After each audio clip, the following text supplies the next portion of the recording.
Let's just jump right in, because this is huge news that honestly affects pretty much everyone with a smartphone. ASUS, the company behind those awesome Zenphones and the super powerful ROG gaming phones, has officially quit the smartphone game. And this isn't just some minor headline. Nope, this is a massive deal, and it's sending shockwaves through the entire industry, especially when it comes to something we all care about, repairing our devices. Just think about that for a second. It really doesn't matter what phone you're holding right now, an iPhone, a Samsung, a Pixel, whatever. The real question here is about the future, about how long our tech is actually meant to last. What happens when a company just walks away? What ASUS just did, it's a huge warning flare for all of us. Exactly. We're going to use the ASUS story as a kind of case study today because it tells us so much about everything from the part supply chain to how long your phone is actually going to be usable. This whole situation has implications for even the big guys like Samsung and Google, and it raises some really tough questions about our choices as consumers and the future of phone repair itself. So, the big question is, why? Why would a company with such a loyal fan base just pull the plug on its entire phone division? Well, like a lot of things, it really just comes down to following the money. And for ASUS, that money trail led them way, way away from smartphones and straight into AI. Let's break down how this happened.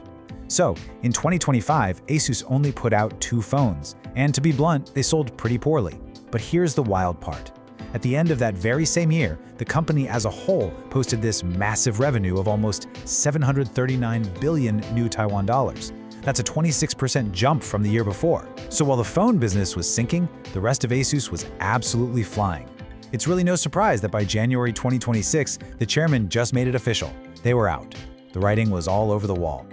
And this chart just lays it all out, plain and simple.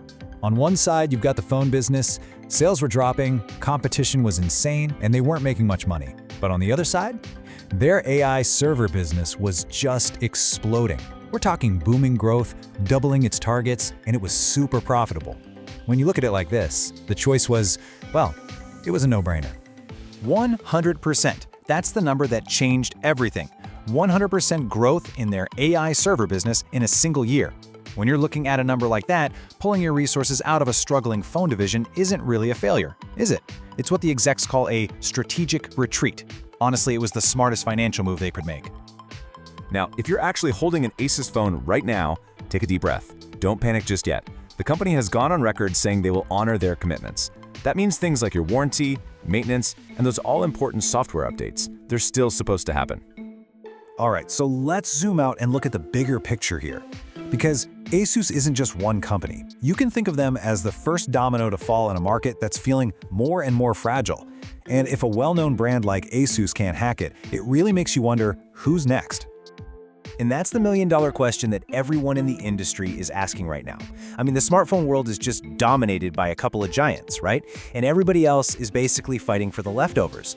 So which of these other, smaller brands could be facing the exact same choice in the near future?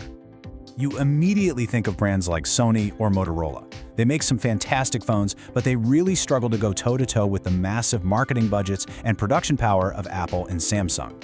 And we've seen this movie before. Remember when LG left the market a few years back? It was for pretty much the same reasons. The key takeaway here is that the middle ground for phones is disappearing, and it's disappearing fast. And that means less choice and less innovation for all of us. Okay, so let's bring all this high-level market talk right down to earth, right into your pocket actually. Because when a company bails on the market, it starts a chain reaction that directly hits your ability to get your phone fixed. Here's how it happens. It's like a death spiral for repairability. First, the company leaves. Then, the official supply of genuine parts, screens, batteries, charging ports, it just stops. For a little while, you might find some aftermarket parts online, from third-party companies. But as time goes on and there are fewer of those phones out in the wild, those companies stop making parts too. The supply completely dries up. And that's it. Your phone, with one tiny broken part, becomes a useless, expensive paperweight. And this is why the right to repair movement is so incredibly critical right now. This is the fight to pass laws that would force companies to make parts, tools, and repair guides available to everybody, not just their own technicians. A situation like the ASUS exit just throws a huge spotlight on how urgent this is. Without these kinds of protections, a single business decision can make your device worthless overnight. So we end up in this weird paradox. On one hand, losing smaller brands and having less choice is obviously bad for us consumers. But on the other hand, it kind of forces us to rely more on the big, stable companies like Samsung and Google. Because they're so huge, parts for their phones are available for much longer, and they usually promise longer software support. It makes their flagship phones a safer, more repairable bet in the long run.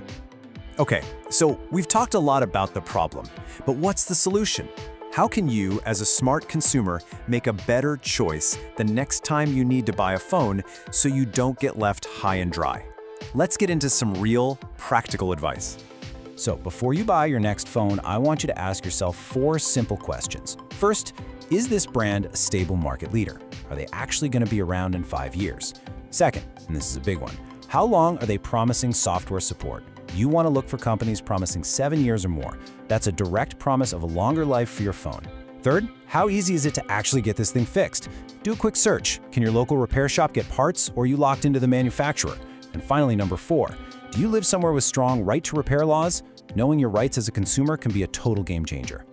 When you boil it all down, it really comes to this one single powerful question. The whole ASUS situation is just a wake-up call. It's a reminder that we have to think beyond the cool specs and the fancy cameras. We have to ask ourselves, is the phone I'm about to buy actually built to last, or is it just designed to be replaced? That's a question worth thinking about long after this is over. So you had a phone disaster? Yeah, I came in with a broken camera, totally useless. But David at Sydney CBD Repair Centre was great. Within a day, the part was... So phone disaster? Came in with a brick camera. David fixed it in a day. Good as new. Highly recommend. Our daily superhero, Mr. Repairman, David, is here.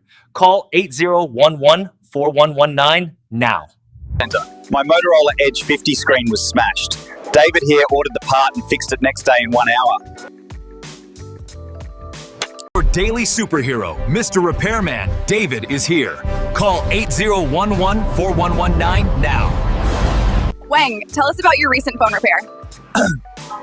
David was super professional. He fixed my Galaxy Z Flip 4 in an hour. I literally walked in broken and walked out perfectly fixed. Yeah, highly recommend.